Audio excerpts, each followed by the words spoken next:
Do you want a repeat and referral business, yes or no? The answer 910% of the time from every agent is yes. They don't want a cold business.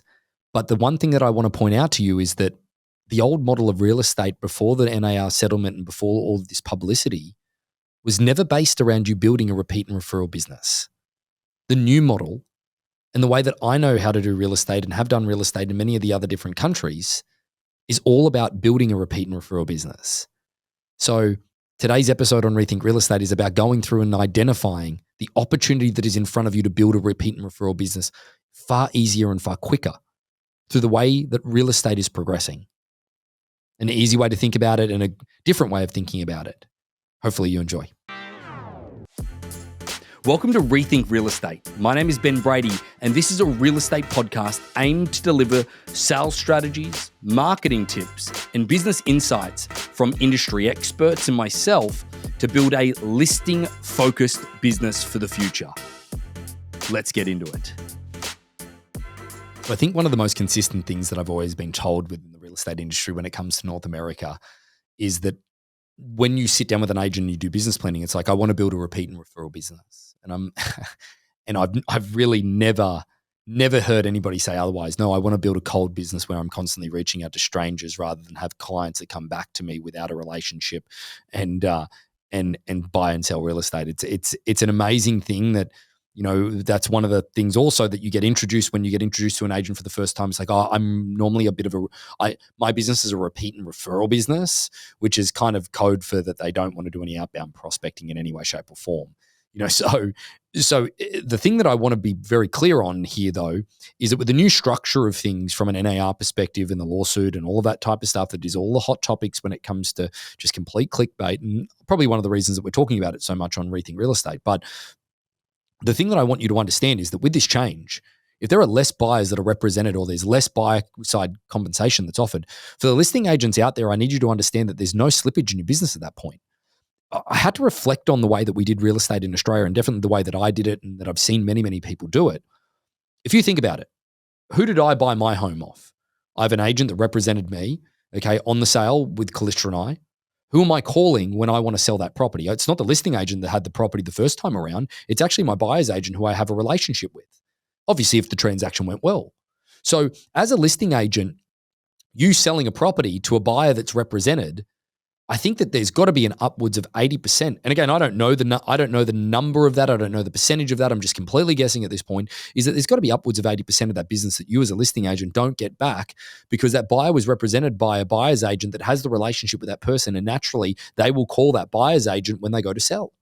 But now if there's less buyer representation or less buyer compensation that is offered out there in North America, there is less slippage in your business and it's a better model in order to build a repeat and referral business. For example, you list a property, the buyer comes unrepresented, you make sure the transaction goes well for both parties involved, and then not only do hopefully you represent that seller locally because they're upgrading or downsizing or whatever it may be, and you maintain to be their realtor, you also begin to build a relationship with the buyer that comes through to you directly. And if you look back, and I look back at my real estate business and the businesses that we know so well in Australia, that is where most business comes from. There's just is not a great deal of slippage. Yes, there's a high volume of business in Australia and New Zealand that comes from the open houses, and we've established that on different episodes that more than 50% of the people that walk through your open house are actually are actually future sellers that are going to be selling within the next 60, 90, 120, 12 months, okay? So at least 50% of the people that you're talking to, obviously it will depend on price point, it will depend on area, it will depend on so many different things and so on and so forth.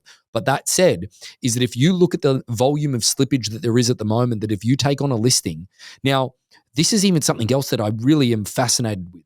Let's say that I'm based in Southern California. Most of the people that you're representing are kind of moving out of state. Okay, let's be honest, is that let's say that 50% of the people that you're representing are moving out of state. You've got a depleting business. The model, the way that it currently was standing prior to any of these changes, and it depends on how effective these changes are going to be, if they make any, material change at all. But long story short is that with less buyer compensation out there, there's going to be less represented buyers. That means more buyers are going to be coming to you directly to purchase the property, and therefore less slippage in your business, and it builds a repeat and referral model. Whereas if you look at the model that was currently in existence, is that is not built for a repeat and referral cycle. Again, you list the property, a buyer comes in with representation. Most of the time, they buy the property, and that representation that they had are the people that they call and becomes their trusted advisor. It actually, in Southern California, like I said, most people are moving out. It's actually a depleting business. If you would actually, if you work in some of those areas where a great deal of people are moving outside of state or moving outside of area, is that, let's say that you list the property, that client's moving to Oregon or Idaho or wherever it ultimately is, Texas or wherever they're going, you're probably going to lose that transition. Don't get me wrong, they might have a circle of friends that are here and a circle of family that then they can refer you to and you stay in contact with them anyway. Great. But realistically, if we're looking at just the raw fact and the raw data of that, where does that person go? You're probably not going to refer them outside of state. Sorry, you're not going to represent them outside of state. So therefore you refer them and you only get 20, 25% of that transaction. If you're lucky and you've done the right job and they haven't already explored or met with an agent prior to you doing all of that stuff, okay, or selling their property. And then also, that agent, that buyer is then represented. At the end of the day, you have nothing from a residual perspective outside of the fact that if you're doing the open houses and you're meeting people from that listing, you're not getting any direct residual effect of continuing to stay in contact with that person.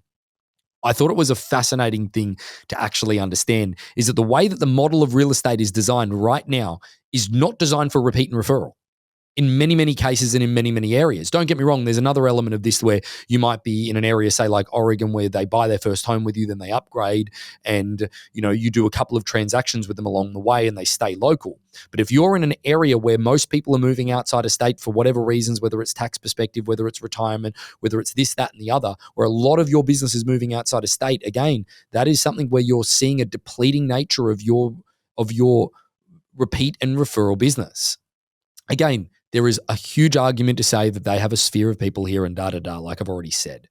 But long story short, guys, if we came down to it, we look at the ways that we functionally operated businesses. And I gave my database and sold my database to Isaac Nguyen within the Forest Lake office that I was in, and it made $375,000 of GCI the following year just from purely me giving him all of the client's information that I sold properties for the year before that.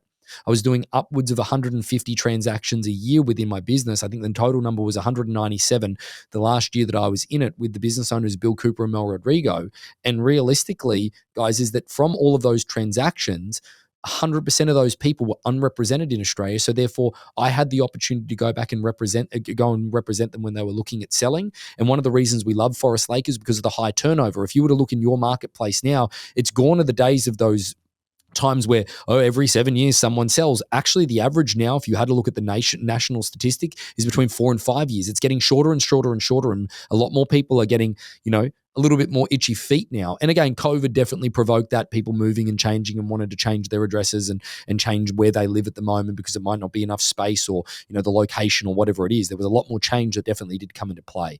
But the one thing that I do want to point out to you is that the old model did not actually give you a great opportunity for repeat and referral business. There's an even bigger opportunity now in the new structure of things to have less slippage. And the thing that I mean by slippage is that the buyer is represented by a buyer's agent, that then that buyer maintains a relationship with that buyer's agent. And when they go to sell that property, they go back to that agent if they do a good job of staying in contact. One of the biggest opportunities that we were telling people here prior to all of these changes is, have you got a list of every single buyer that ever purchased a property that you had listed? Well, again, they're not my client. Well, that doesn't mean that you can't keep in contact with them. Again, there's nothing stopping you from keeping them up to date with information about that property, okay, along the way. So that's one of the things that we definitely did from a data capture perspective, that let's say you do 50 transactions in a year, that's 50 buyers that have been represented outside of you. Possibly, let's say that you've represented 10 of those buyers, so 40 buyers, you still have their information from the transaction itself through escrow or through title or through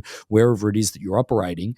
And you can stay in contact with those people. Now, it is just a more natural fit that they would call you if there's no representation there, if you're staying in contact and keeping them up to date, anniversaries, telling them what their property is worth, notifying them of properties around them that are selling, all of those different things. There's less of a barrier or a gateway to getting through to those people. So, again, coming back to the serious point in all of this is that the new design of real estate, I believe, is more designed for a repeat and referral business, folks, if you really want to leverage that to that extent.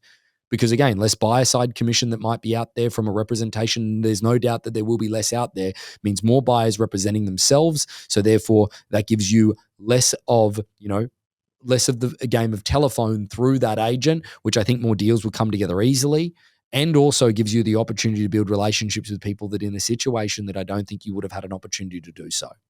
Either way, guys, good way to think about it. You want a repeat and referral business? Everybody's going to say yes. The new structure really digs into that. So about 75% of our audience hasn't liked, followed, or subscribed to our podcast. It would mean the world to us, and it would help this podcast more than you know to expand our reach if you were to like, follow, or subscribe on any of the platforms that you're watching or listening on. Thanks again.